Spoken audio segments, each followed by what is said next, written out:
morning, everyone. I'm Abby, and it's truly a privilege for me to be able to participate in the integration lectures this year. I'd like to thank Dr. Strawn and all of those who've been working hard to put together the symposium this year.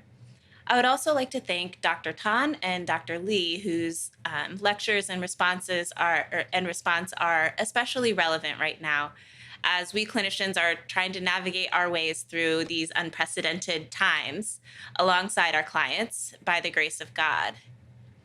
Offering therapy throughout the past year has presented so many new challenges, and I've been increasingly aware of my own need for God's presence in both my life and my work.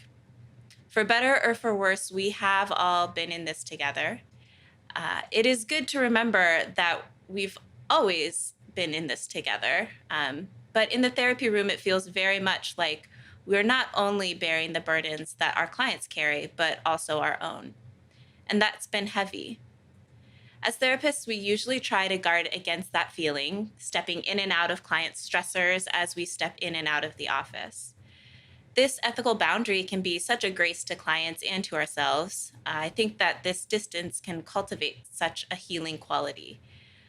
It also allows therapists to maintain a boundary between our work and our personal lives. It's not exactly clear cut, depending particularly on the therapist's theoretical orientation, but most of the time, it feels like a safe enough separation.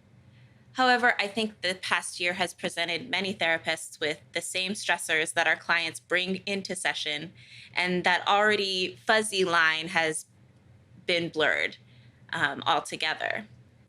This blurring of lines has been on my mind quite a bit lately, and as I considered the line that Dr. Tan draws between implicit and explicit integration in his lecture, I began to consider the blurring of that line as well. And that's what I'd like to respond to today. First, Dr. Tan, thank you for providing us such a thorough inventory of implicit and explicit strategies to integrate faith into our clinical work. You've illuminated to us the wide variety of tools at the integrative therapist's disposal. As we continue forming our integrative clinical identities, it is so helpful to have a framework around which to build an understanding of what Christian therapy can look like. Additionally, thank you for leaving space for Jeffrey Terrell's discussion of the blurred line between explicit and implicit integration. Like Terrell, I too have found myself wondering about the importance of differentiating between explicit and implicit integration. However, I don't view this question as a challenge to Dr. Tan's model so much as I see it as a reality that there are many ways to think about and implement Christian integration in therapy. This difference calls into question some foundational assumptions that the integrator must consider for herself. Namely, what does it mean to be a Christian therapist? Does Christian describe the therapy or the therapist or both? And what does it mean that a therapist integrates her faith into her therapeutic work? These are questions that I've been asking of myself over the past 6 years through classwork, research, and clinical work. Over this time, I've learned that as different Christian clinicians answer these questions, we come to different conclusions that are appropriate for our own styles. To be honest, I've always felt a little bit ambivalent about separating faith integration into the categories of explicit and implicit, as if these can be discrete types. So far, my experience has not been quite so clear-cut. I do recognize that it's helpful to distinguish some types of integrative interventions from others in order to be sure that we're practicing ethically, especially with interventions such as prayer, use of scripture, and referrals to religious groups. These types of interventions should not be done without consent from the client, as they can cause harm and violate our ethical principle of non-maleficence when made indiscriminately. I think a haphazard use of such interventions is also incompatible with the Christian mission. The violence of forcing a particular version of Christianity perpetrated in the name of Christ, both historical and current, is tragically incompatible with the Christ who is the Prince of Peace.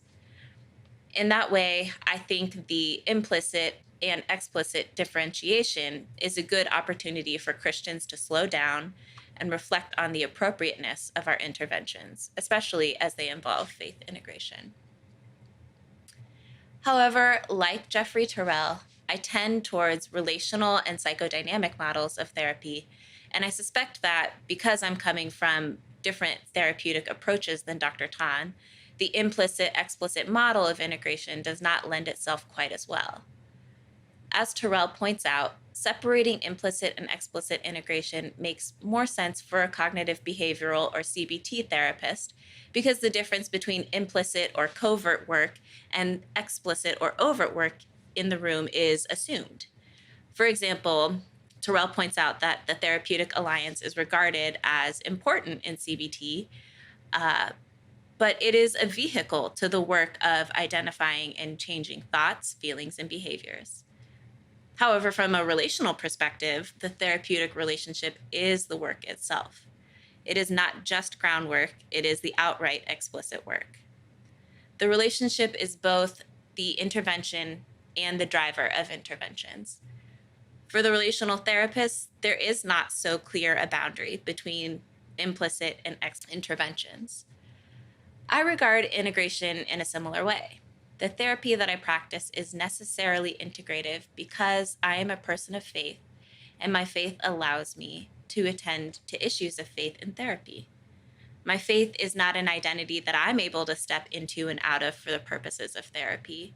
Therefore, as I understand it, being a Christian therapist means that I am a Christian who practices therapy.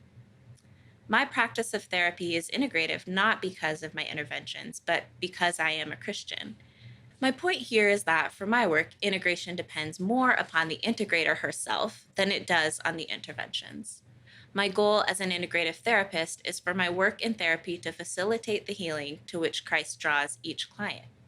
Therefore, I suppose the idea of implicit integration itself feels a little confusing to me. As a Christian therapist, am I not always integrating? Doesn't every intervention, everything even, flow out of my love for Christ and for my neighbor? If so, then where can I draw the line between integrative therapy and not? This is why I'm not sure there is a line to be drawn. I've learned so much about the meaning of faith and psychology here at Fuller, but I think the most important way that I've been shaped in my integration is at its foundation. As I see it, faith and spiritual integration is more foundational than intervention based. I've certainly found myself making of these interventions in my clinical training, but a therapist who is not a Christian could make very similar interventions without integrating faith. A different therapist could suggest a client memorize passages from any text that's meaningful to the client, or set an intention at the beginning of the session, and a person may be hard-pressed to tell the difference between this and Christian integration. As I see it, the difference is the person of the integrator and her welcoming of Christ into the work of therapy. My time here at Fuller has prompted a great deal of reflection for me on suffering, healing, grace, hope, and the role of the therapist. So I'd like to close with a bit of advice my friend gave me early on in my time here at Fuller that has really stayed with me in my work and in my life. She said that Christ calls us to hold hope for one another. For me, this is the center of my integrative therapeutic work. Clients come to us struggling to hope, unsure how and if they could ever feel better. And as therapists, we hold on to that hope for them in our relationship and in the interventions.